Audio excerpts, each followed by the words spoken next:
आपुले संगीता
झालो आता याची संग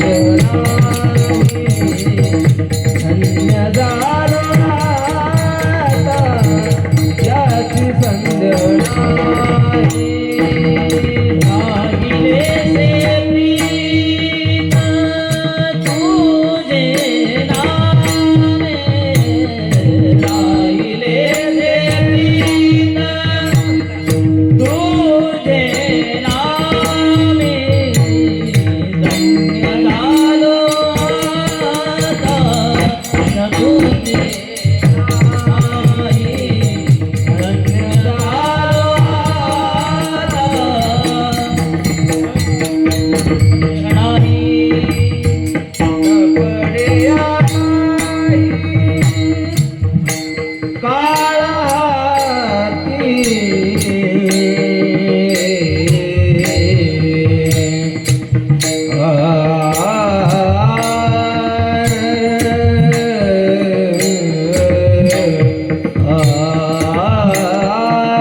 धन्य मी मानिना फुले संचित राहिले से प्रीत तुझ्या नामी धन्य झालो आता यासी संदेह नाही न पडे यावाही काळा हाती ब्रह्मरस करू भोजन पंगती संताची संगती सर्व काळ धन्य झालो आता यासी संदेह नाही न पडे यावाही काळा हाती तुका म्हणे पोट ध्याले जिन ध्याया खादरीची खाया वडीने धन्य झालो आता यासी संदेह नाही न पडे यावाही काळा हाती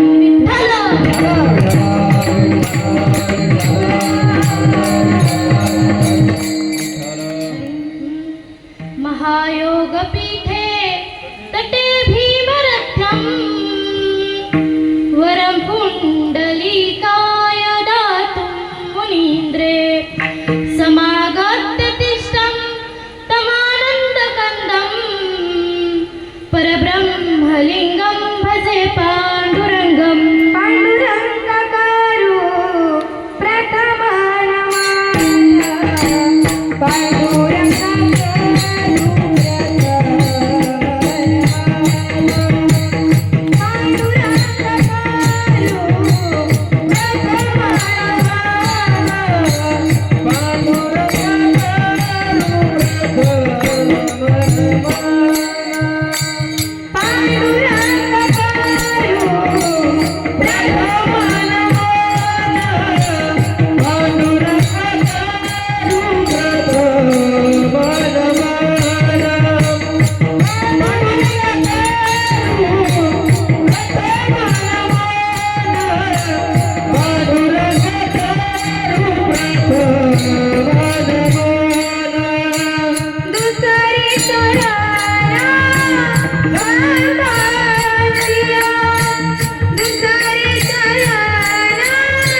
अलंकापुरी रम्य सिंहासनस्थं पद्मभोज तेजस्फुरति प्रदेशं विदिन्द्रादिदेवी सदा स्तूयमानं समाधिस्थमूर्तिं भजे ज्ञानदेवम्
पावन झालो चराचरी नमो सद्गुरु तुकया ज्ञानदीपा नमो सद्गुरु सच्चिदानंद रूपा नमो सद्गुरु भक्त कल्याण मूर्ती नमो सद्गुरु भास्करा पूर्ण कीर्ती अनुरेनुया तो कळा अनुरेनुया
आकाश एवढा जयांची केली स्मरण होय सकळ विद्यांचे अधिकरण तेची वंतु श्री चरण श्री गुरूंचे ते नमस्कारुणी आता विठ्ठल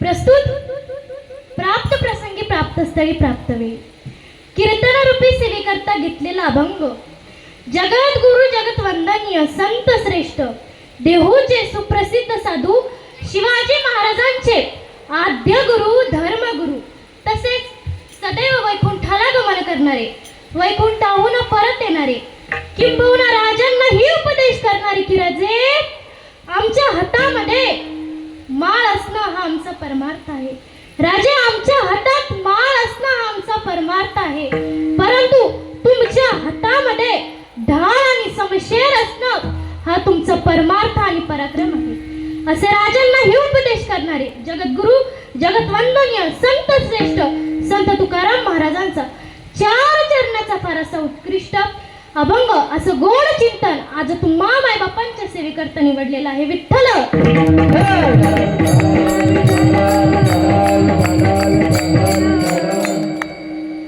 त्यातलं प्रस्तुत अभंगातून जगद्गुरु तुकोबराय संचिताला धन्यता देतात आणि नामस्मरणाचं महत्त्व सांगतात खरं जर विचार केला तर बघा आपली संस्कृती आपल्या परंपरेवरतीच अवलंबून आहे बरोबर आहे ना परंपरेवरतीच अवलंबून आहे तुमच्यातलाच एक जण उठला आणि मला विचारलं की ताई गुढीपाडव्याच्या दिवशी गुढीच का उभारायची एक तर जागेवर समजायचं की त्याचा जन्म भारतात झालाच नाही आणि दुसरा तो पाकिस्तानामध्ये जन्मलेला आहे बघा आपण परंपरेला मानणारी लोक आहोत आणि त्या परंपरा अलिखित सुद्धा असल्या तरी ते आपल्याला मान्यच करावे लागतात कारण की हीच आपल्या भारताची संस्कृती महाराज असा आपला भारत देश आहे बघा प्रस्तुत अभंगातून जगद्गुरु तुकोबराय संचिताला धन्यता देतात आणि धन्य तेच कारण आहे उत्तरार्धामध्ये जगद्गुरु तुकोबराय पहिल्या चरणामध्ये आपल्याला सांगतात दुसऱ्या चरणामध्ये तुकोबराय असा पुरावा देत आहे की संचिता बरोबर आपणही धन्य झालो आहोत आणि तिसऱ्या चरणामध्ये तुकोबराय सांगतात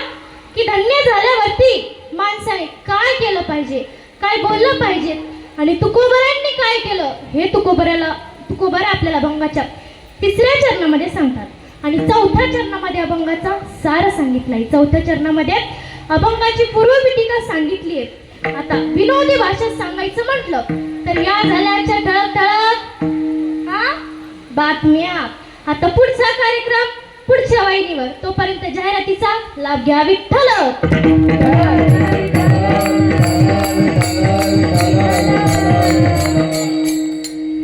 कीर्तनाला सुरुवात करण्या अगोदर अल्पसा परिहार देणे वक्त्याचं अध्य कर्तव्य ठरतं बघा आपण भाग्यवान आहोत की आपण भारत अशा महान देशामध्ये जन्माला आलो आपला भारत देश संतांची भूमी आहे जगात जेवढे देवाचे अवतार झाले का तेवढे आपल्या भारतात झाले म्हणून आपला भारत देश देव मान्य आहे लोक मान्य आणि संत मान्य सुद्धा आहे बरं का असं पवित्र असलेला पवित्र ते कुळा पावना तो देश पवित्र ते कुळा पावना तो देश पवित्र ते कुळा पावना तो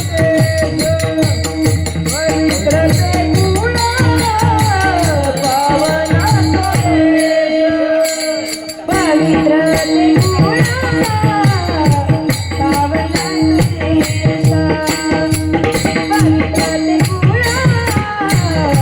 पावना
एवढं सुंदर प्रमाण दिलं ताई. वा बघा आपला भारत देश, तुम्ही कधी असं ऐकलंय का हो की आपल्याच भारत देशाला भारत माता म्हणतात, बरोबर आहे?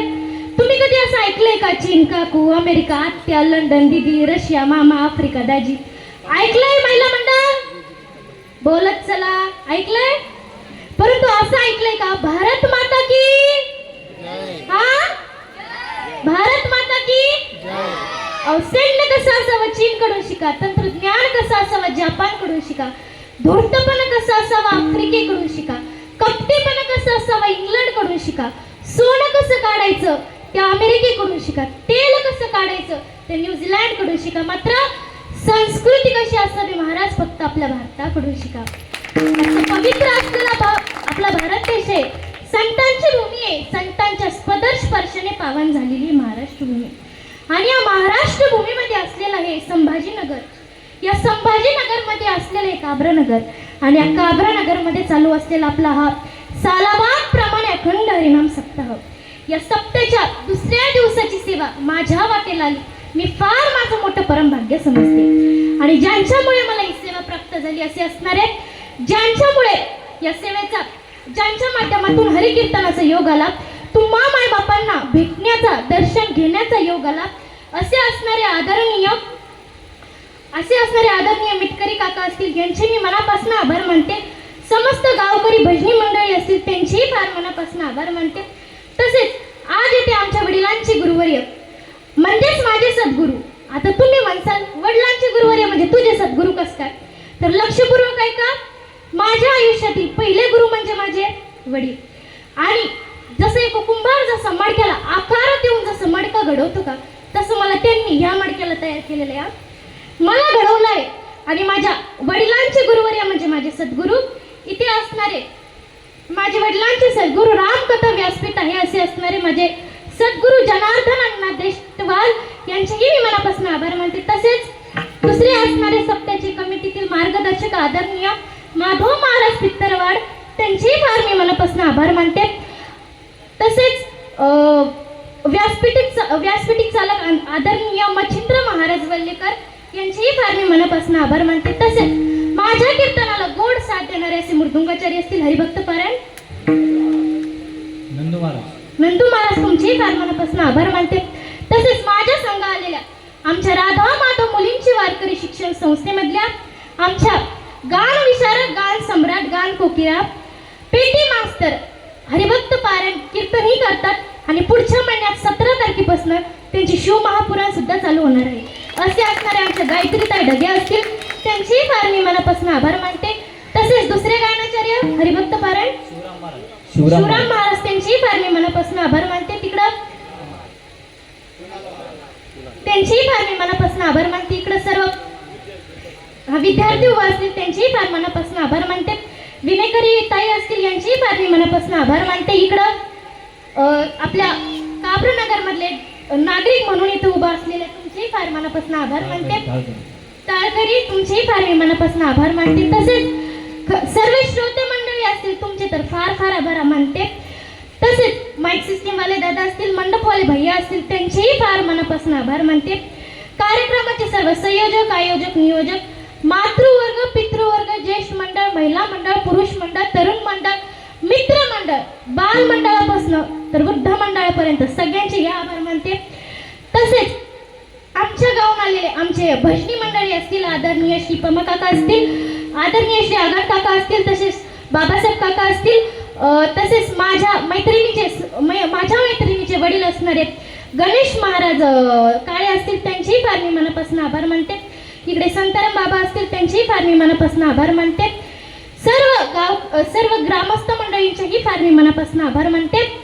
आणि तसेच माझे गुरुवर्य हरिभक्त पारायण ज्यांच्यामुळे मला आज ही सेवा प्राप्त झाली असे असणारे माझे गुरुवर्य महाराष्ट्राच्या सुप्रसिद्ध कीर्तनकार, नामवंत कीर्तनकार, झी टॉकीज फेम आमच्या रुपालीताई सोने परतूरकर असतील त्यांचेही फार मी मनापासून आभार मानते. तसेच आमचे गुरुजी मृदुंगाचार्य, गायनाचार्य, हरिभक्त पारायण रामेश्वरजी महाराज सौनी असतील यांचेही फार मी मनापासून आभार मानते.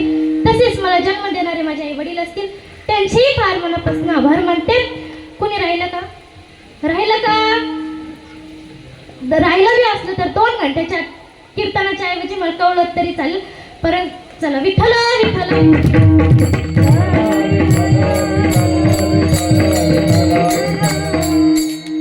धन्य मी मानिना फुले संचित राहिले से प्रीत तुझ्या नामी. धन्य, मग धन्य शब्द कुठे वापरावा तर तुकोबराय म्हणतात की धन्य शब्द कुठेही वापरता येत नाही. त्याला काही मर्यादा आहे महाराज, काही अटी आहेत. बघा सांगा बरं, महिला मंडळ लंका कोणी जाळली? कोणी जाळली? हा हनुमान. तुमच्या ग्रामपंचायतला तो सदस्य आहे का? आहे का? का घराबाजूच आहे? राय म्हणा हनुमंतरायांनी लंका जाळली, बरोबर आहे. सांगा पुरुष मंडळ कोणाची जाळली? कोणाची जाळली? हनुमंतरायांनी रावणाची लंका जाळली, बरोबर आहे. अहो कुणाचं घर पेटवून दे ना, कोणाच्या घरात आग लावणे एवढी सोपी गोष्ट आहे का महाराज? आहे का? परंतु त्या हनुमंतरायांनी त्या रावणाची लंका जाळली, जाळून खाक केली तरी तुकोबराय धन्यता देतात. जाळलेली लंका, जाळलेली लंका.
जाळलेली लंका धन्य धन्य म्हणे तुका.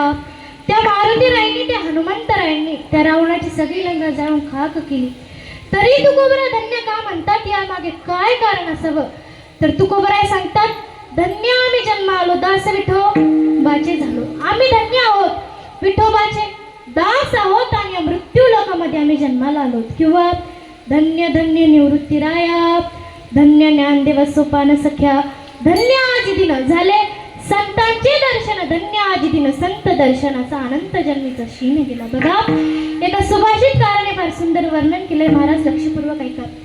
सानंदम सदनम सुताक्ष सुधियो कांताम नदृद्भाषिणी सम्मित्रम सदनम स्वयोषित आज्ञापरा सेवकः आदित्यम शिवपूजनं प्रतिदिनं मिष्टान्नं पानं गृहे साधो संगमुपासतो हि सततं धन्य गृहाश्रमः. बघा धन्य शब्द इथंच सोडवला, फक्त सर्वांनी कान देऊन लक्षपूर्वक ऐका की धन्य कोण आहे. ज्या घरी आनंद आहे का ते घर धन्य आहे. ज्या घरातली मुलं ही प्रामाणिक आहे का ते घर धन्य आहे. ज्या घरामध्ये स्त्री ही कमी बोलणारी मात्र गोड बोलणारी का ते घर धन्य आहे. ज्या घरामध्ये अतिथींचं पूजन केलं जातं ते घर धन्य आहे. ज्या घरामध्ये सेवक हा आज्ञाधारी आहे का ते घर धन्य आहे. ज्या घरामध्ये मिष्ठान्न बनवलं जातं ते घर धन्य आहे. ज्या घरातले माणसं सदैव साधूच्या संगतीत असतात का ते घर धन्य आहे. विठ्ठल विठ्ठल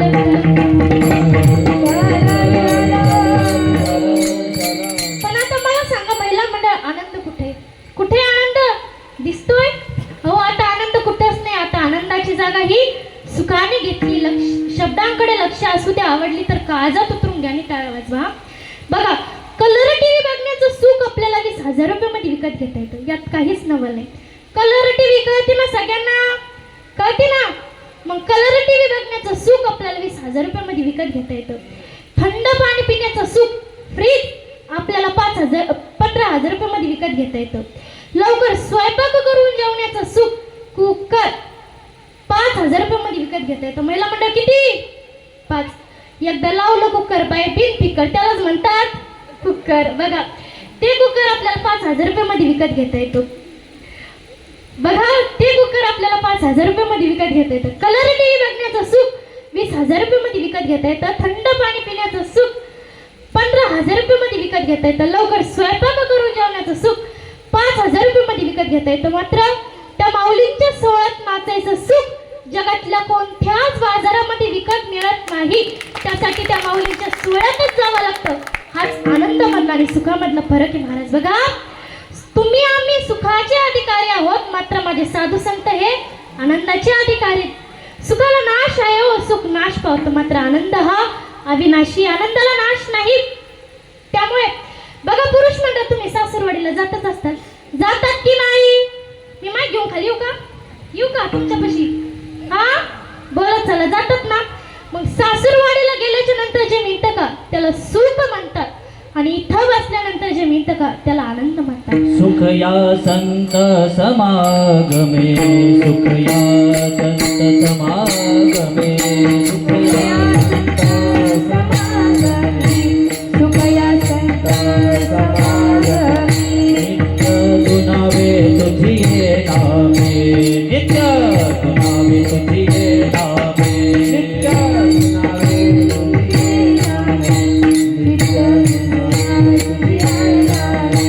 गहन होती सकळ कर्मे, गहन होती सकळ कर्मे, गहन होती सकळ करणे, गहन होती सकळ करणे. सर्व प्रेम तुला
इथेच आहे महाराज आनंद. बघितला?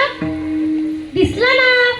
इथंच आहे महाराज आनंद. बघा, तुकोबरा म्हणतात, आता कोटे धावे मन तुमचे चरण देखलिया, भाग गेला सीन गेला अवघा झाला आनंदू. काय म्हणतात तुकोबरा? अवघा झाला आनंदू. तुकोबरा म्हणतात का अवघा झाला सुख? नाही, सुखाला नाश आहे हो, सुख नाश पावतं. बघा, असंच एका ठिकाणी कार्यक्रमानिमित्त गेलो. तिथं गेल्याच्या नंतर मंदिराच्या बाजूला जिल्हा परिषद शाळा होती. फार मोठी शाळा होती, फार सुंदर शाळा होती. एवढं सुंदर वाक्य लिहिलेलं होतं महाराज. त्याच्यावरती आलात आनंद, बसलात अति आनंद, चाललात परमानंद. वा काय कमाल आहे महाराज. लोकांची येणे आधीच जाण्याचा विचार करतात. बघा, हाच आहे आनंद. अहो, तुमच्याकडे किती पैसा असू द्या, किती वैभव असू द्या, किती संपत्ती असू द्या, तुम्ही किती असू द्या, मात्र तुमचा चेहरा आनंदी नसो ही फार दुर्दैवाची गोष्ट आहे महाराज. सकाळचे 7 वाजले तरी तुमचा चेहरा दुपारच्या 12 वाजल्यासारखे. अहो लोक कीर्तनाला बसले म्हणजे असे बसतात जसं पुरे गावाचं कर्ज त्यांनाच फेडायचे. थोडा हसत चला. बरं फेडायचंय का तुम्हाला सांगा?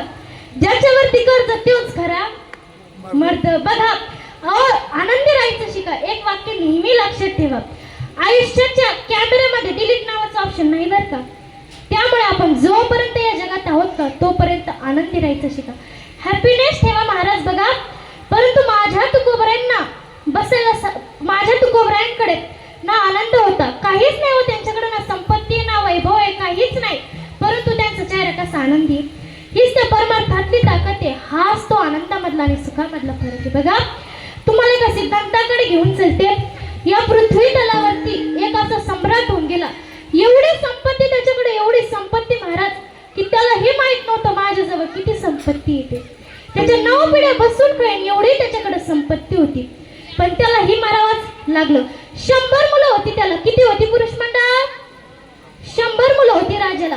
विचारच करण्याची गोष्ट आहे. आता एक त्या 100च्या बरोबरीच आहे, बरोबर आहे ना? बघा 100 मुलं होती राजाला, कशा सांभाळले असतील विचारच करण्याची गोष्ट आहे. 100 मुलं होती राजाला पण त्याला ही मारावंच लागलं. परंतु माझ्या तुकोबऱ्यांना बसायला साधं फाटकं पोतही नव्हतं, तरी त्यांना जगाचा बाप घ्यायला आलता. हीच त्या परमार्थातली ताकद आहे महाराज. हाच तो आनंदामधला आणि सुखामधला फरक आहे. विठ्ठल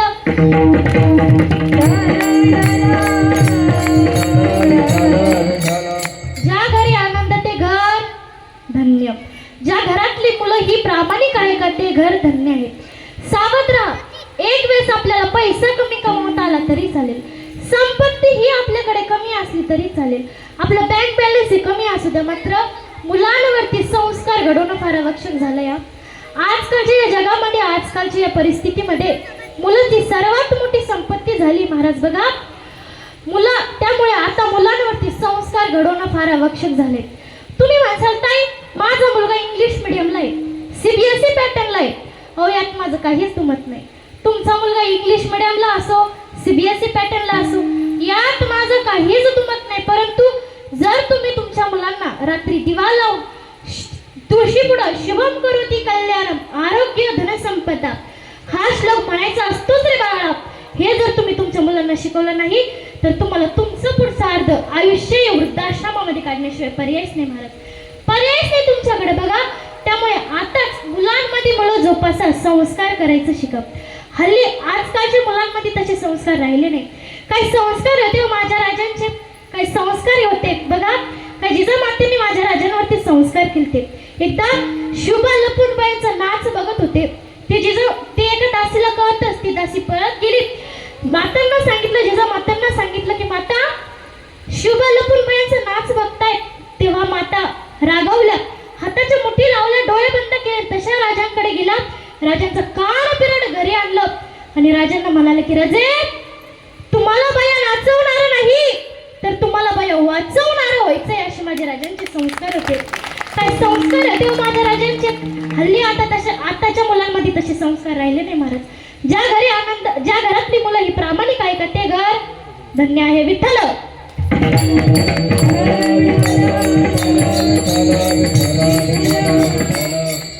ज्या घरामध्ये सेवक हे आज्ञाधारी आहे का ते घर धन्य आहे. बघा आपला भारत देश सेवकांच्या धरणीवरती उभा असलेला भारत देश आहे. सेवकांनी घडवलेला आपला भारत देश आहे. मला 5वीला असताना फार सुंदर कविता होती महाराज, लक्षपूर्वक ऐका.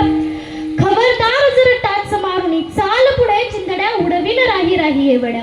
ही कविता अशीच म्हणायची असती तरच त्याचा अर्थ लागतो, नाहीतर माझ्या मराठी भाषेसारखी अवघड भाषा कोणतीच नाही महाराज, कोणतीच नाही. इंग्रजी फार सोपी हो.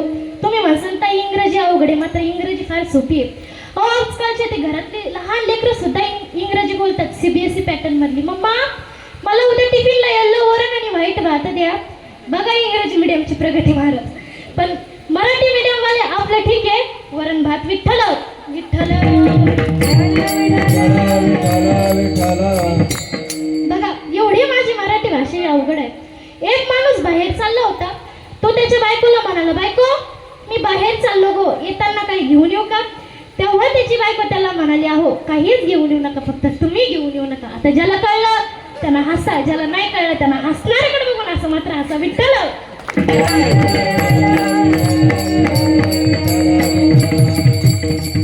तुमची मराठी भाषा चेक करायची का? एका मिनिटात करायची का? बघा, पुण्यातल्या एका माणसाला प्यायचा होता चहा. काय प्यायचा होता महिला म्हणतात? चहा. ऑफिसला जायला निघता अलीकडे म्हणला बायको चहा घेऊन ये ग.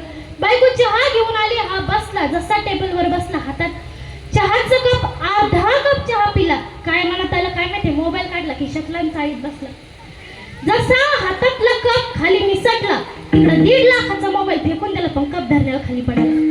वर बायकोकडे पाहतो, बायको म्हणतो वाचला हा? बायको म्हणली तूच वाचला महाराज. विठ्ठल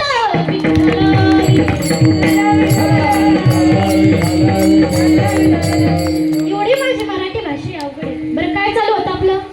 हा काय चालू होतं? कीर्तन. बरोबर आहे दादा, कीर्तनच चालू होतं.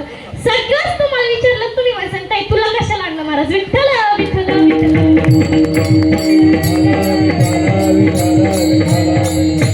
कीर्तन चालू होतं, मात्र काय चालू होतं? ज्या घरामध्ये सेवक हे आज्ञाधारी का ते घर धन्य आहे. बघा, आपल्या भारत देशामध्ये म्हणजेच आपल्या महाराष्ट्रामध्ये अनेक सेवकांनी सेवा करून आपला महाराष्ट्र गाजवलाय.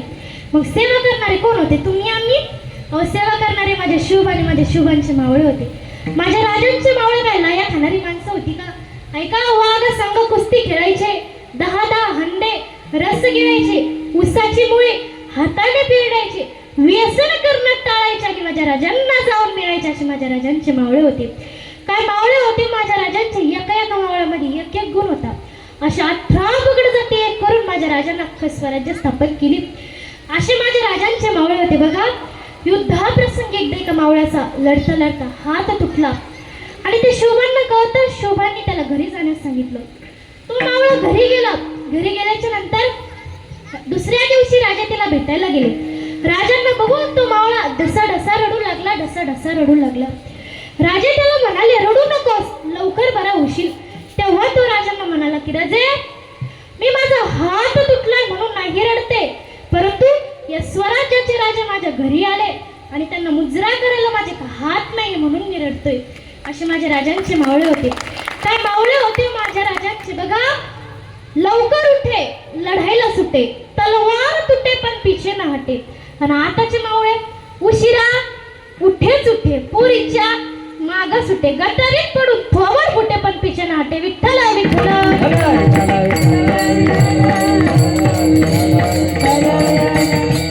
असे माझ्या राजांचे मावळे होते. माझा राजाच कमी नव्हतात, मावळे कसं काय कमी राहणार आहे? बघा, भारतासारखा देश नाही, महाराष्ट्र सारखं राज्य नाही, पंढरपूर सारखं तीर्थ नाही, पांडुरंगासारखं दैवत नाही, वारकरी संप्रदायासारखा दुसरा संप्रदाय नाही, रामकृष्ण हरीसारखा दुसरा मंत्र नाही, ज्ञानोबरायांसारखा दुसरा संत नाही, ज्ञानेश्वरीसारखा दुसरा ग्रंथ नाही, रामायणासारखी दुसरी आचारसंहिता नाही, दशरथासारखा दुसरा वडील नाही, कौशल्यासारखी दुसरी आई नाही, रामासारखा दुसरा मुलगा नाही, सीतेसारखी दुसरी सून नाही, लक्ष्मणासारखा दुसरा भाऊ नाही, उर्मिलासारखी दुसरी जाऊ नाही, अरे रावणासारखा दुसरा शत्रू नाही, विदुरासारखा दुसरा मित्र नाही, लांडगे इतकं कोणी लबाड नाही, कावळे इतकं कोणी काळा नाहीत, काजवे इतकं कोणी काळा नाहीत, लोणे इतकं कोणी गोड, लोणे इतकं कोणी मऊ नाही, अरे या माणसाच्या देहासारखा दुसरा देह नाही, आणि छत्रपती शिवाजी महाराजांसारखा दुसरा राजा नाही. महाराजांचे माझे राजा होते. छत्रपती शिवाजी महाराज की, धर्मवीर संभाजी महाराज की. असे माझ्या राजांचे मावळे होते. काय मावळे होते माझ्या राजांचे? अशा 18 पगड जाती एक करून माझ्या राजांना अख्खं स्वराज्य स्थापन केली. अहो, खिशात दारूची बाटली, तोंडात मावा, आणि तू म्हणतो राजा तुम्ही जन्माला यावा. हा, कसे येणार राजे? तू कशाला आहे? तू काय फक्त रिकाम्या करायला आहे? अरे, राजांसारखी वेशभूषा केली, राजांसारखी दाढी लावली, राजांसारखा गंध लावला म्हणजे राजा होत नाही महाराज. तर त्यासाठी राजांचे संस्कार घ्यावे लागतात, तेव्हा राजा होतो. बघा, अशा अनेक सेवकांनी सेवा करून आपल्या महाराष्ट्रामध्ये आपला महाराष्ट्र गाजवला आहे. ते सेवकांना सेवा करण्यासाठी आई, वडील, मुलगा, बहीण, भाऊ, पत्नी या सर्व गोष्टींचा त्याग करावा लागतो. मात्र आपण ना कोणत्या गोष्टीचा त्याग करून आई वडिलांची सेवा करण्यामध्ये काय हरकत आहे? अहो, ज्या आईने आपल्याला 9 महिने तिच्या गर्भात ठेवलं, तिलाच आपण म्हातारपणी वृद्धाश्रमामध्ये टाकतो. ज्या बापाने बोट धरून या जगामध्ये आपल्याला एक नवी ओळख निर्माण करून दिली. ज्या बापाने आपल्याला चालायचं शिकवलं त्याच बापाला आपण म्हातारपणी वेगळं टाकतो. अहो असं झालंय आपलं. ज्या गोष्टी आपल्याला मिळतात का त्याची आपण किंमत करत नाही आणि ज्या मिळत नाही त्याची आपण किंमत करायला लागतो. असं झालंय महाराज आपलं. बघा, फुल एकदाच उमलतं, आयुष्य मनुष्याला जन्म एकदाच मिळतो.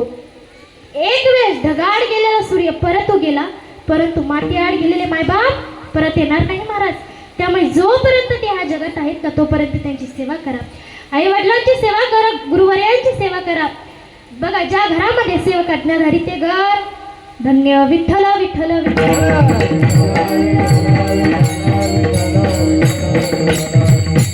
ज्या घरातली स्त्री ही कमी बोलणारी मात्र गोड बोलणारी आहे का ते घर धन्य आहे.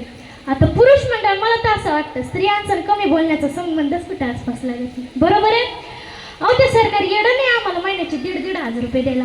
त्या सरकाराला माहिती आहे जर तेच 1,500 रुपये लाडक्या भावांना दिले तर ते तिकडंच गायछा फोडतील, चुन्या खातील, बिडी वाढतील, वाटलं तर काड्या लावतील, परंतु त्याचा चांगला उपयोग करणार नाही. बघा, शेजारच्या मावशी होत्या. मावशींना म्हणलं, मावशी सरकार 1,500 रुपये देतं, काय करते एवढ्या पैशाचं?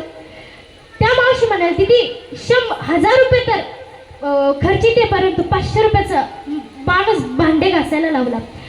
म्हणलं, दिदी म्हणलं मला बाजूलाच राहते, कोणी आलेलं गेलं दिसत नाही, कोणी गेलेलं दिसत नाही, कोणता माणूस लावला असा? मावशी म्हणाला, बाहेरचं कशाला बघू दिदी, घरातलाच लावला. विठ्ठल विठ्ठल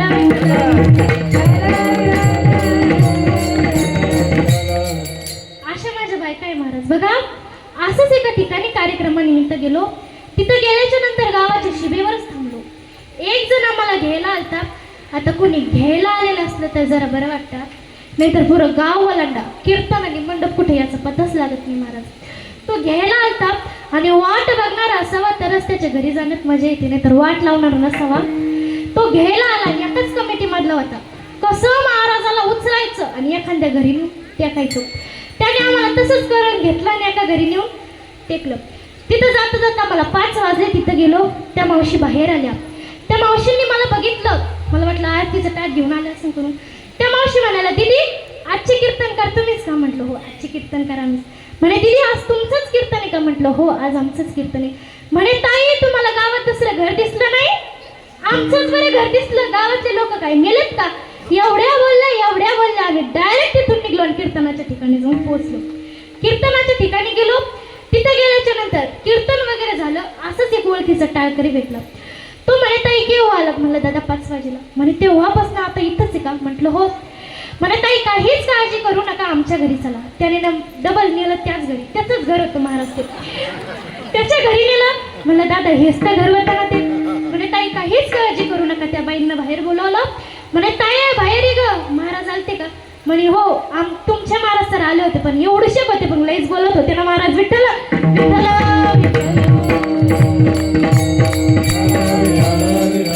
विनोदाचा भाग जाऊ ते. बघा, भारतीय स्त्री म्हणजे काय तर ज्यावेळेस स्वामी विवेकानंद हे शिकेगावच्या धर्म परीक्षेमध्ये होते का, तेव्हा स्वामीजींच्या समोर एक पत्रकार आला आणि स्वामीजींना विचारलं की स्वामीजी भारतीय स्त्री म्हणजे काय? तेव्हा स्वामीजींनी फार गोड उत्तर दिलं. मंडळ लक्षपूर्वक ऐका. भारतीय स्त्रियांमध्ये मर्यादा आहे. डोक्यावरचा पदर आहे का तुमच्या? आहे? डोक्यावरचा पदर, आलेला अतिथीचा आदर, पती सेवेला सादर, दॅट इज इंडियन मदर. यालाच म्हणतात इंडियन मदर. बघा काय ऐश्वर्य आहे हो, काय असामान्य प्रतिमा आहे आपल्या भारतीय संस्कृतीमध्ये. ज्या घरामध्ये मिष्ठान्न बनवलं जातं ते घर धन्य. शुगरवाले आहे का इथं कोणी? खुश होऊ नका. मिष्ठान्न म्हणजे गोड पदार्थ नाही. मिष्ठान्न म्हणजे शुद्ध शाकाहारी. हो, माणसाचं जीवन हे शाकाहारी असलं पाहिजे तरच त्या जीवनाला अर्थ लागतो. नाही तर बघा, सिंह कितीही म्हातारा झाला तरी तो गवत खातो का? खातो का? तुम्ही नाराज आहे का हो? बोलत का नाही? बोलत चला. सिंह कितीही म्हातारा झाला तरी तो गवत खातो का? आणि गाय कितीही म्हातारी झाली तरी ती मांसाहार करते का? अहो, या निसर्गाने या सृष्टीवरल्या प्रत्येक जीवाला ज्याचा त्याचा आहार ठरवून दिलाय, नेमून दिलाय. परंतु मनुष्यच हा असं एक बेताल प्राणी महाराज, काही येऊ द्या तो खायला आहेच नाही. म्हणून तर आता जून महिन्यातला पाऊस सप्टेंबर मध्ये पडून राहिला. बरोबर आहे ना? विठ्ठला विठ्ठला विठ्ठला.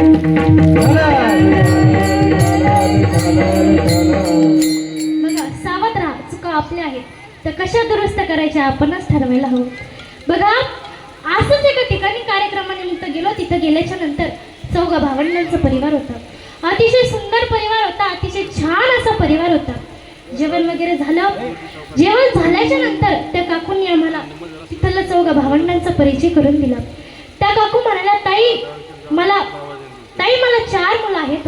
4 मधले 3 जण माळकरी आहेत आणि 3 जण माळकरी आहेत. मग मला प्रश्न पडलाच. म्हणलं ताई तुमच्या 4 मुलांपैकी 3 जण माळकरी, मग एका बिन माळकरी ठेवला, बरोबर आहे ना? म्हणे ताई तुमच्यासारखे जेव्हा चांगले लोक आमच्या घरी जेवायला येत असतात, आमच्या घरी जेवायला येतात, फराळी करता येतात, मग त्यांच्या पंक्तीला बसायला आम्ही आहे. पण वर्षातून, महिन्यातून, लाखातून असं एक नमुना येतो जो खाणारा पिणारा असतो, मांसाहार करणारा असतो, मग त्याच्या पंक्तीला बसायला कोणी नको का? असे विचित्र लोक आहे महाराज. बघा त्याला सांगितलं की दादा जो व्यक्ती मांसाहार करतो का त्याला बटिनीच्या नावाचा रोग होतो. त्याचे गुडघे वयाच्या 40व्या वर्षानंतर निकामी होऊ लागतात. प्रथिनांचं प्रमाण शरीरामध्ये कमी जास्त झाल्यामुळे पाठीचा कणा कुंजतो, तसंच त्याच्या दृष्टीचं तेज सुद्धाही कमी होऊ लागतं. बघा एवढं सांगून सुद्धा तो दादा म्हणतो ताई आम्ही काय खावा? म्हणलं पुरणपोळी खावा. म्हणजे 1000 पोळी आणि एकच नव्हे महाराज. अशा पुढे काय बोलावं? विठ्ठला विठ्ठला विठ्ठला.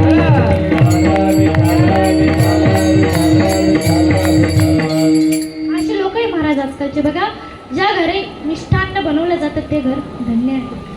मग तुकोबरायांना विचार, ज्या घरामध्ये मिष्टान्न बनवलं जातं ते घर धन्य आहे. ज्या घरामध्ये भगवान शंकराचं पूजन केलं जातं ते घर धन्य आहे. ज्या घरामध्ये अतिथींचं पूजन केलं जातं ते घर धन्य आहे. ज्या घरामधला पुरुष स्वपत्नीशी राहत आहे का ते घर धन्य आहे. ज्या घरातले माणसं सदैव साधूच्या संगतीत असतात का ते घर धन्य आहे. बघा मग तुकोबरायांना विचारण्यात आलं की तुकोबराय यापैकी तुम्ही तुमच्या जीवनामध्ये असा कोणता एखादा प्रसंग अनुभवला की त्यावरून तुम्ही सांगू शकता की माझं संचित धन्य झालं? तुकोबराय म्हणतात की यापैकी तर मी माझ्या जीवनामध्ये असं एकही प्रसंग अनुभवला नाही, परंतु हा एक प्रसंग मी असा अनुभवला की त्यावरून मी सांगतो की माझं संचित धन्य झालं. मग तुकोबराय तो प्रसंग कोणता? तर तुकोबराय कौतुक वाटे झाली आले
तेने गुणे हाताने चितीने पावल विसावा वेच म्हणजे शब्द. तुकोबरायांना त्यांच्या शब्दांवरती, त्यांच्या वाणींवरती कौतुक वाटतं की ते अखेरच्या श्वासापर्यंत, अखेरच्या टप्प्यापर्यंत त्या प्रभूचं चिंतन करत राहिले, नामस्मरण करत राहिले. तुकोबरायांचं प्रमाणे महाराज अंतकाळी जाचा नाम आले मोठा. अंतकाळी जाचा नाम आले. अंतकाळी जाचा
नाम आले.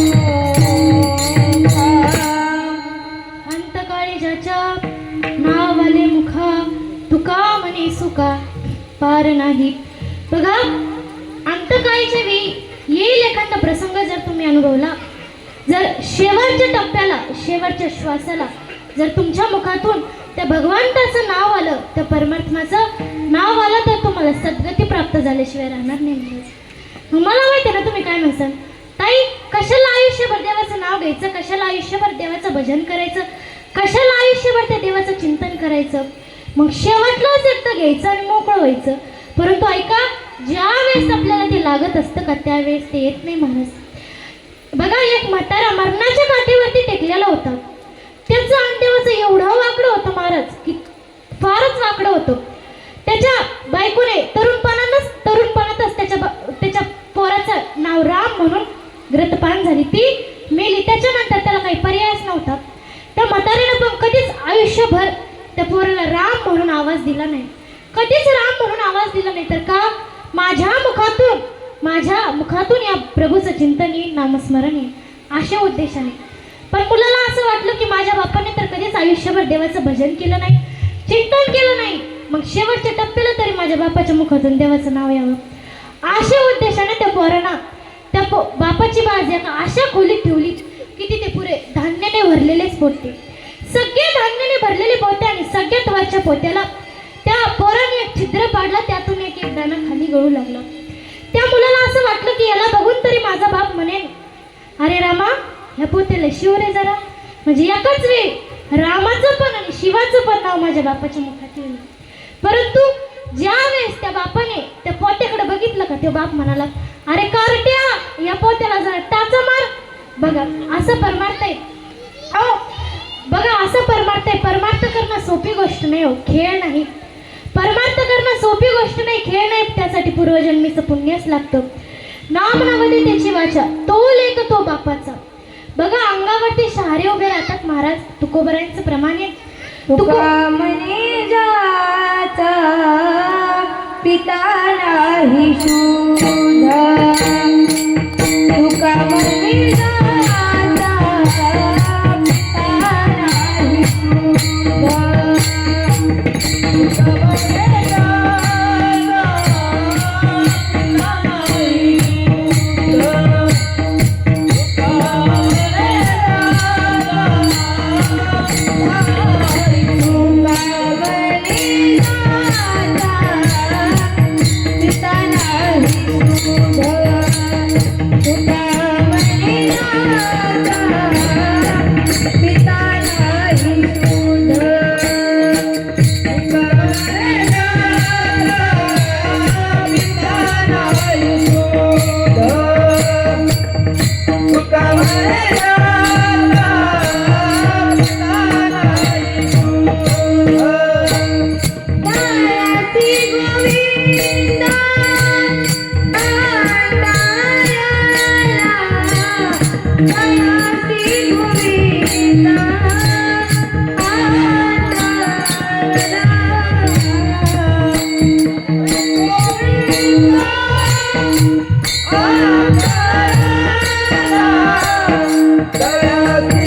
पिता नाही शुद्ध तयासी गोविंद अंतरला. तुकोबरा म्हणतात की एखाद्या व्यक्तीचा प्रयत्न करून सुद्धा त्याच्या मुखामध्ये त्या देवाचं नाव येत नसेल तर त्यात त्याची काहीच चुकी नाही. त्याचा बाप चांगला नाही म्हणून त्याच्या पोटीत असा पुत्र जन्माला आलाय. महाराज बघा तुकोबरा म्हणतात की ज्याच्या पोटी ऐसे पुण्य कोण म्हणतील जीवन तुटे कोई. हो ज्ञानोबरायांची भाषा आहे. महाराज तुम्हाला काय वाटलं येऱ्यागेऱ्याचं परमार्थ आहे, रस्त्याला पडलेला परमार्थ आहे. हो इथे झुंजारो लोक लागलायत. ऐका रहिमान नावाचा कवी होऊन गेला. त्याचे शब्द ऐका, त्याचे बोल ऐका. तो काय म्हणतो ऐका. तो म्हणतोय की कुणाकडं काही मागणं मागायच्या ऐवजी तो त्याआधी मेलेला बरा. आणि मला असं वाटतं की त्याआधी येऊ मेलेला बरा. की त्याची परिस्थिती चांगली असून सुद्धा तो सप्त्याला फक्त 11 रुपये वर्गणी देतो. महाराज परमार्थ करणं सोपी गोष्ट नाही, खेळ नाही. परमार्थ ऐश्वर्याचा परमार्थ आहे. कामधेनूची लेकरं आहे ती. जयाची कामधेनू माया तयासी अप्राप्ते काय. बघा सिंहिणीला बघितल्यावरती कुत्र्याचे पिल्ले घाबरतील यात काहीच नवल नाही. कारण की सिंहिणीला बघितल्यावरती कुत्र्याचे पिल्ले घाबरणारच. परंतु बघा सिंहिणीला बघितल्यावरती सिंहिणीचे पिल्ले घाबरतील का? घाबरतील पुरुष मंडळ? घाबरतील का? नाही. अहो ते लहानपणापासून तिच्या अंग खांद्यावरती खेळलेले असते. तुमच्या आपल्या काबरनगरमध्ये पाळली कोणी सिंह? पाळली आहे का कुणाच्या घरी? आहे? माझ्याशी खोटं बोलतात. प्रत्येकाच्याच घरी ना तिच्या अंगाला हात, तिच्या डोळ्याला हात लावायची हिंमत नाही. बोलणार तिच्या डोळ्याला हात लावायची हिंमत नाही तुमची. बघा अशी सिंहिणी ती. मग सांगायचं तात्पर्य एवढंच की अखेरच्या श्वासापर्यंत प्रभूचं चिंतन केलं, नामस्मरण केलं, यात माझं संचित धन्य झालं. अहो कुणाचं संचित कशाहून धन्य होईल हे आता सांगता येत नाही. बघा असंच एका ठिकाणी कीर्तनाला गेलो. कीर्तन झाल्याच्या नंतर एक बाबा कीर्तन झाल्याच्या नंतर माझ्याकडे आले आणि म्हणाले, ताई तुमचं कीर्तन ऐकलं आणि माझं संचितच धन्य झालं. मला असं काय सांगितलं मी तुमचं संचित धन्य झालं? म्हणे ताई तुमचं कीर्तन ऐकलं आणि माझं संचितच धन्य झालं. म्हणे 8 दिवस झाले बिना चपलीचं वनवाया पायाने ह्या गावी त्या गावी फिरू लागलो. पण जसं तुमच्या कीर्तनाला आलो एक नवीन चपलाचं जोड भेटलं. महाराज असे लोक आहेत आजकालचे. पण तुकोबरा म्हणतात की ज्या वेळेस मला साधूची भेट घडली का, ज्या वेळेस मी साधूला भेटलो का तेव्हा माझं संचित हे धन्य झालं आहे. बघा भाग्य तरी नोहे धन पुत्र दारा निकटवास बरा संतान पायी. तुकोबरा म्हणतात की अखेरच्या श्वासापर्यंत अखेरच्या टप्प्यापर्यंत प्रभूचं चिंतन केलं, नामस्मरण केलं, यात माझं संचित हे धन्य झालं. तेच अभंगाचं प्रथम. धन्य मी मानेन आपुले संचित, धन्य मी मानेन आपुले संचित, धन्य मी मानेन आपुले संचित, धन्य मी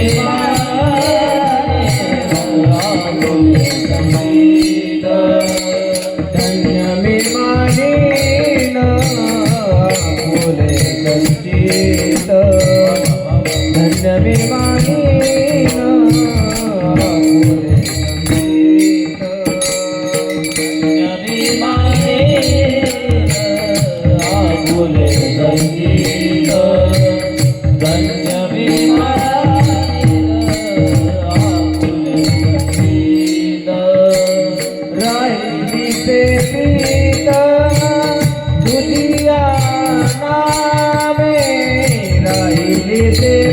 संगीत तुझी या नामे धन्य झालो आता याची संगीत नाही धन्य झालो आता याची संगीत नाही राहिली गेला तुझी या नामे राहिली गेला तुझी या नामे धन्य झालो आता याची संगीत नाही धन्य झालो आता याची संगीत नाही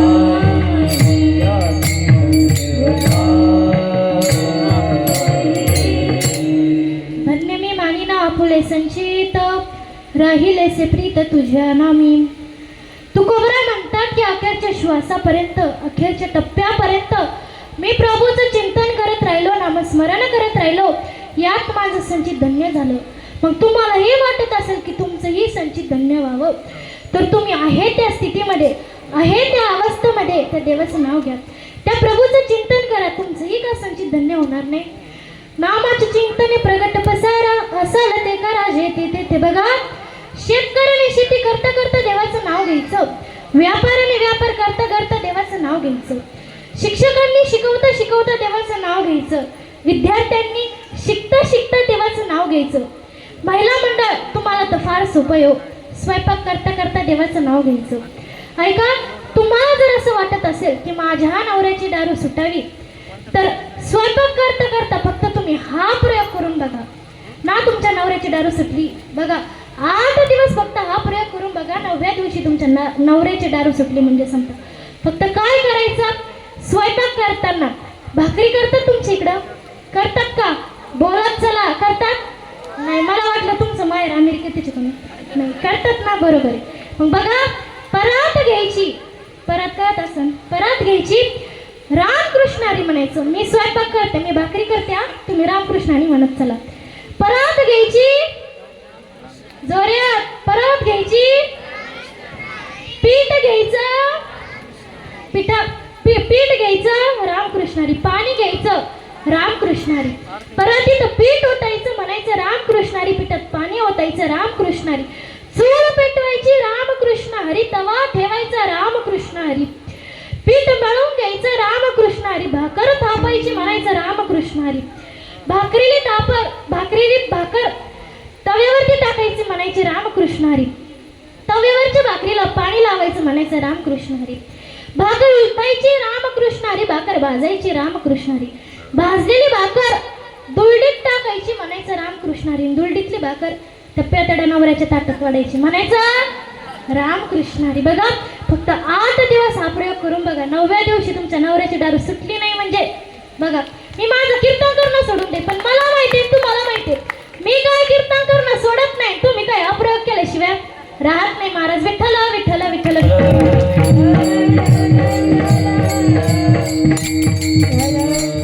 बघा तुकोबरांचा नाथबाबांचा अभंग आहे महाराज लक्षपूर्वक ऐका.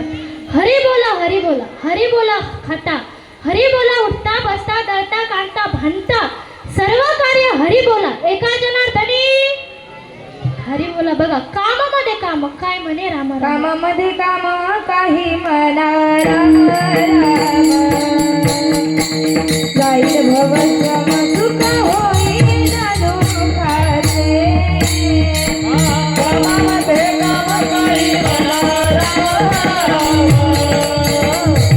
जाईल भवश्रम सुख होईल दुःखाचे करुणी नांद काही प्राण भयानाचे करुणी नांद काही प्राण भयानाचे करुणी नांद काही प्राण भयानाचे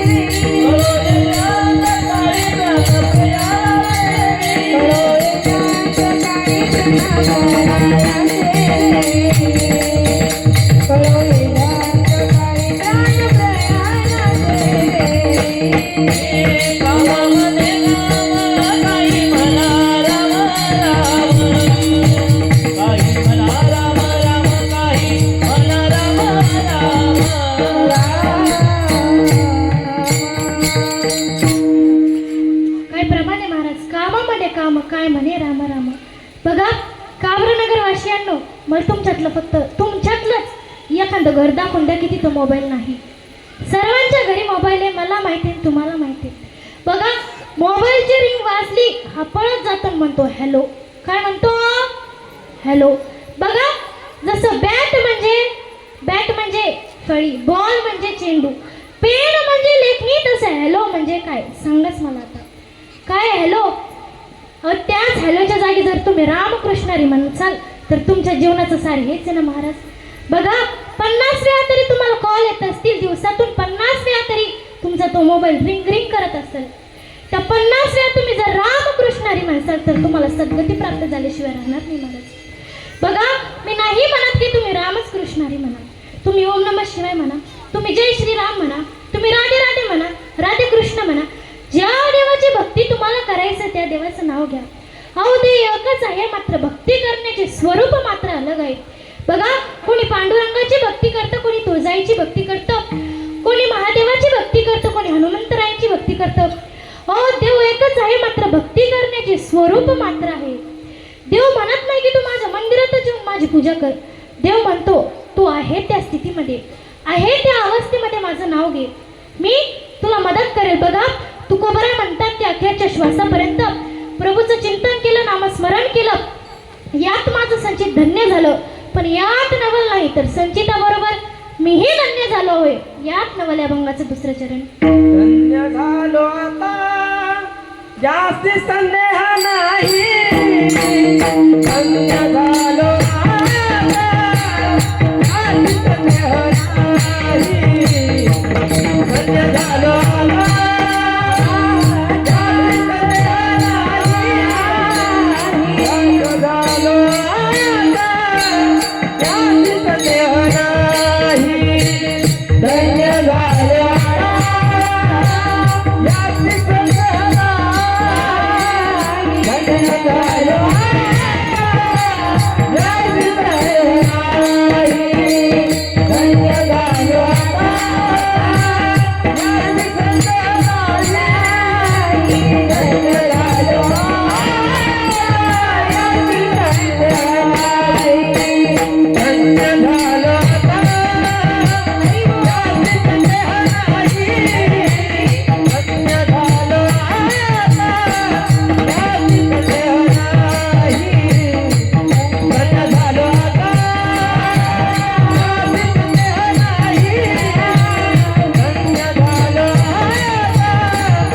जास्ती संदेह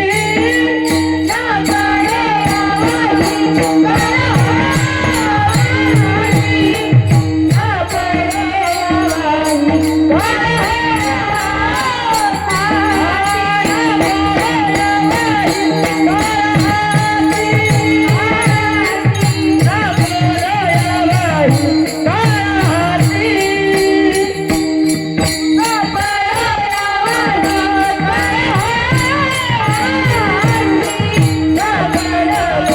जास्ती संदेह नाही, धन्य झालो जास्ती संदेह नाही, धन्य झालो जास्ती संदेह नाही, धन्य झालो जास्ती संदेह नाही.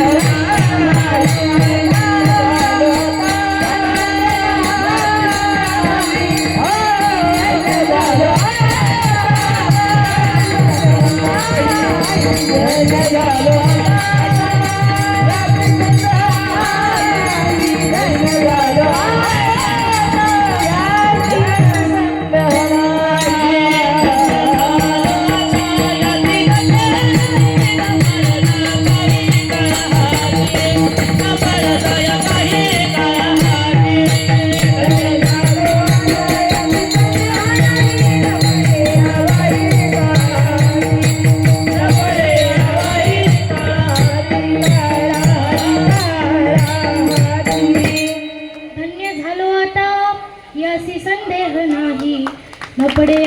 काळा हाती. वा सुंदर प्रमाण दिलं टाळ्या बाप. वाजवतात. टाळ्या वाजवा एकदा. तुमच्या टाळ्या त्यांच्या पुढे नाही. बघा तुकोबारा म्हणतात की मी धन्य झालो का तर मी काळाच्या हातात सापडलो नाही. बघा रामकृष्ण सुद्धा काळाच्या हातात सापडले, त्यांनाही काळाने वेढून घेतलं. मग तुम्ही आम्ही कोण? लक्षपूर्वक ऐका. मुंगीलाही मारावं लागतं, हत्तीलाही मारावं लागतं, डॉक्टरला मारावं लागतं, वकिलाला मारावं लागतं, इंजिनियरला मारावं लागतं, सगळ्यांना मारावं लागतं. बघा कीर्तनकार मरे, टाळकरी मरे, गायनाचार्य मरे, मृदंगाचार्य मरे, परंतु खाली बसलेले तरी का तर ते हाताने टाळी वाजवतात, मुखाने त्या प्रभूचं चिंतन करतात. अहो तुकोबारा म्हणतात येता नाही उरो आले अवतार येरते पामर जीवकी, येरते पामर जीवकी. येता नाही उरो आले अवतार पामर जीवकी, येते पामर जीवकी, जीवकी. बघा इथं आपण सर्व यायच्या आधी जायची तारीख घेऊन आलेलो आहे. परंतु ह्या जगात जगायचं असलं तर तुकोबारा म्हणतात की आपल्याला त्या भगवंताचं नामस्मरण करावं लागेल, चिंतन करावं लागेल, तेव्हा आपण या जगात जगू शकतो. बघा मग आपणही करूया. आपल्याला हे करण्यामध्ये काय हरकत आहे? सर्वांनी एक तर मन सोक्त वरती हाता घ्या, आणि जे हातवरती करणार नाही ना त्यांना त्यांच्या शवचर्चेची शपथ. सगळ्यांनी वाताकर वरती करा. तिकडे वाट्यावरचे सगळ्यांनी करायचे, हा तिकडे मागचे सगळ्यांनी हातावरती करायचे. कॅमेरामॅन फोकस करू. बघा तो बाळ कुमारी, तुकोबारा बाळ कुमारी,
कुमारी, तुकोबारा कुमारी, तो बाळ कुमारी, तो बाळ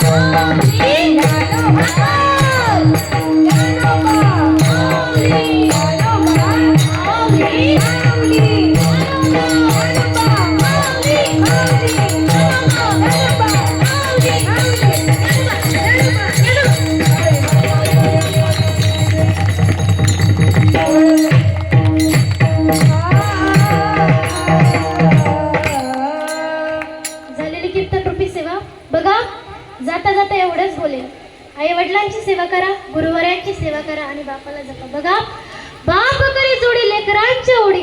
प्रत्येक जण म्हणतं आई घराचं मांगल्य आहे तर बाप घराचं अस्तित्व आहे महाराज. हे ज्या कवीने सांगितलंय का ते फार योग्य सांगितले. बरोबर आहे ना. बाप काय आहे हो?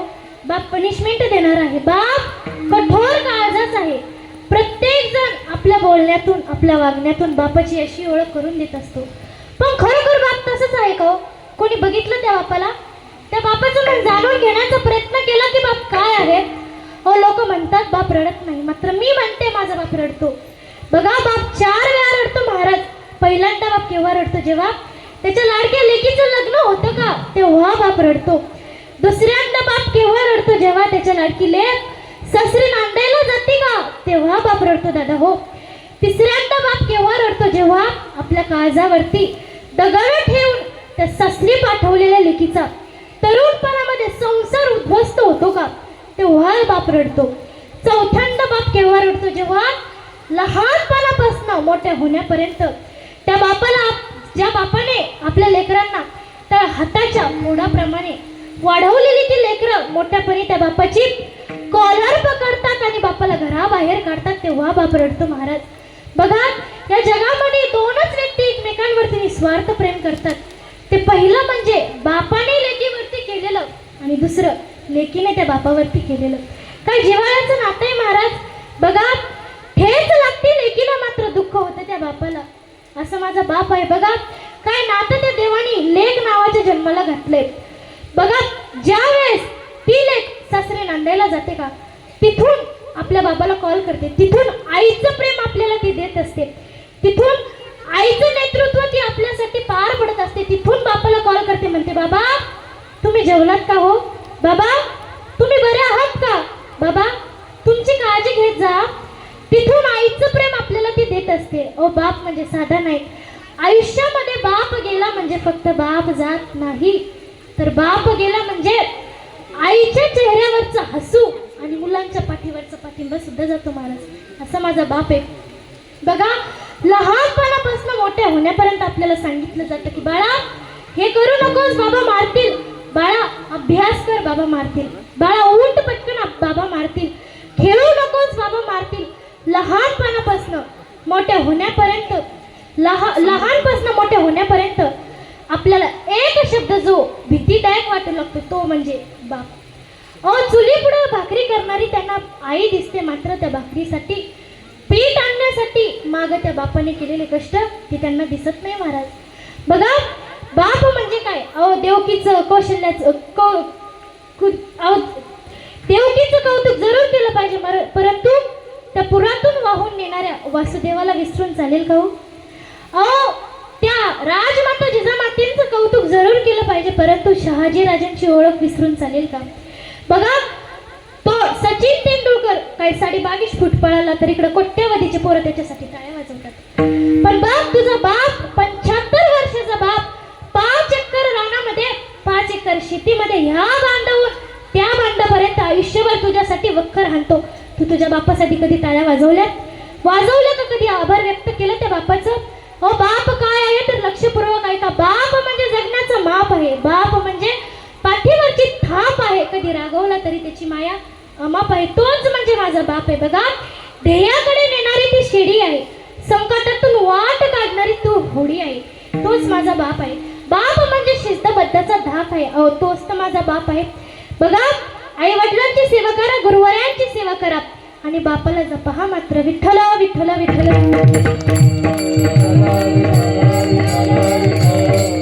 बघा, बाप काय आहे तर त्याच्या आई तरी आपल्याला जवळ घेते हो. आई तरी म्हणते अरे माझ्या बाळा, अरे माझ्या पिंट्या, अरे माझ्या लाडक्या. पण बाप कधी घेतो का हो जवळ? का घेत नाही का? तर त्याच्या उरामध्ये माया असते. त्याच्यामध्ये माया त्याच्या काळ्या मेघवानी दाखविना कधी कुणा डोळ्यातल पाणी. जिजू जिजू संसाराचा गाळा हाकला, वटामंदी हसू जरी कणावा कला. घडीवर तू थांब जरा, ऐक त्याची रापरा. लई अवघड हाय गडार, उमगाया बाप राम, उमगाया बाप राम. लई अवघड हाय गडार, उमगायावा पर उमगायावा पर. बघा असा माझा बाप आहे. जननी जन्मभूमीच्या स्वर्गात पै घरी असी. बघा खरंच अहो त्या लंका होती रावणाची. बघा ज्या वेळेस रावणाचा वध झाला का, रावण मेला का, तेव्हा रामचंद्र प्रभूंनी ती लंका जिंकून घेतली, ती लंकावरती विजय मिळवला. तेव्हा लक्ष्मण सहज एक दिवस रामचंद्र प्रभूंना बोलले की दादा आपण आता लंकेतच राहूया, ही लंका सोन्याची आहे ना. तेव्हा रामचंद्र प्रभू हे वरील वाक्य बोलले होते, हा जननी जन्मभूमीच्या स्वर्गात पै घरी असी. आई आणि जन्मभूमी स्वर्गापेक्षाही श्रेष्ठ आहे महाराज. खरंच संभाजीनगर वासियांनो, काब्रानगरकर माता भगिनींनो, भक्तांनो, बघा खरंच फार चांगला योगायोग प्रारब्ध म्हणावा लागेल. ज्या छत्रपती संभाजीनगरमध्ये माझा जन्म झाला, ज्या काब्रानगरमध्ये माझं बालपण गेलं, अशी असणारी माझी जन्मभूमी, त्या जन्मभूमीमध्ये मला माझी पहिली कीर्तन रूपी करण्याची संधी मिळाली. बघा अहो खरंच या जगाच्या मालका पंढरीची परमात्मा मी माझं फार मोठं परमभाग्य समजते. बघा माझं तुम्हाला एक तळतळून सांगणे महाराज, फार विनंती करून सांगणे. ज्यावेळेस मी लहान होती का, त्यावेळेस इथे आसपासचे सर्वही घरं लहान होती, सर्वांची घरं लहान होती, किमान काहींची पत्राची सुद्धा होती महाराज. जवळपास 2016ची गोष्ट, आता चालू 2026. 10 वर्षानंतर मी इथे आले. इथं आल्याच्या नंतर आजूबाजूचा परिसर बघितला, पुरा परिचय बघितला. सगळ्यांचे घर असे मोठे झाले, फार सुंदर असे घर झाले आहेत, सर्वांचे घर मोठे झाले. अवलोकित इथं आल्यानंतर वाटलं. बघा लक्षपूर्वक ऐका, हा अतिशयोक्ती अलंकार असतो. बघा अतिशयोक्ती अलंकार कसा, तर दमडीचं तेल आणलं, सासूबाईची नाणी झाली, मामाजीची शेंडी झाली, दादाजीची दाढी झाली, उरलेलं तेल झाकून ठेवलं, लांडोरीचा पाय लागला, 80पर्यंत वगळ गेला, त्यात उंट पोहून निघाला. सांगायचं तात्पर्य एवढंच, इथं माझ्यापेक्षा सर्व वादक गादक सर्व श्रोते मंडळी असतील, ज्ञानाने वयाने मानाने सर्वजण माझ्यापेक्षा मोठे आहेत, मी सर्वांपेक्षाही लहान आहे. त्यामुळे काही चुकलं उकलं तर मला पदरात तुमची लेख घेऊन असं मला माफ करा. बघा माझं तुम्हाला फार एक सांगणं, तळीची विनंती आहे. बघा मी ज्यावेळेस लहान होती का, त्यावेळेस इथं आसपास सर्वांचे घरही लहान होती, आणि सर्वांचे घरं लहान होती, आणि मारुतीरायांचं मंदिर सुद्धा त्यावेळी मला शेडच्या पत्रातच दिसलं. शक्ती भक्ती कला चातुर्य बुद्धिमत्ता या सर्व गोष्टींनी श्रेष्ठ असलेलं आपलं मारुतीरायांचं मंदिर.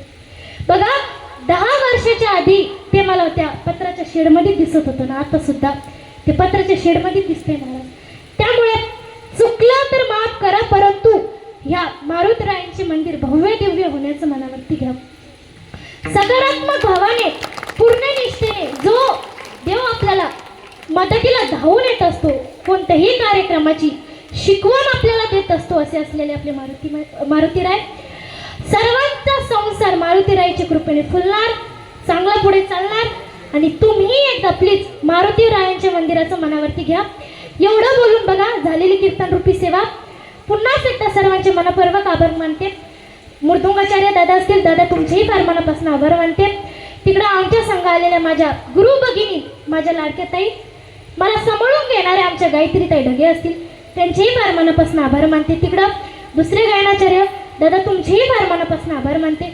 परत एकदा सर्व श्रोते मंडळींचे आभार मानते, सर्वांचे आभार मानते. तसेच आमच्या गावून आलेले आमचे भजनी मंडळी असतील, त्यांचेही फार मनापासून आभार मानते. पुन्हा एकदा मला ही सेवा प्राप्त करून देणारे असे असणारे मिटकरी काका असतील, त्यांचेही फार मनापासून आभार मानते. काका कोणी राहिलंय का? राहिलंय नाही. झालेली कीर्तन रूपी सेवा बघा 2 चरणाचा अर्थ मी तुम्हाला सांगितलंय, पण 2 चरणाचा अर्थ वेळेनुसार केव्हा तरी योग येईल असं मला पुन्हा एकदा संधी द्या. तसेच झालेली कीर्तन रूपी सेवा तुकोबरायांच्या चरणी, ज्ञानोबरायांच्या चरणी, गुरुवरायांच्या चरणी, आई वडिलांच्या चरणी समर्पित. वाणीला पूर्ण विराम. जय श्रीराम. ज्ञानेश्वर माऊली.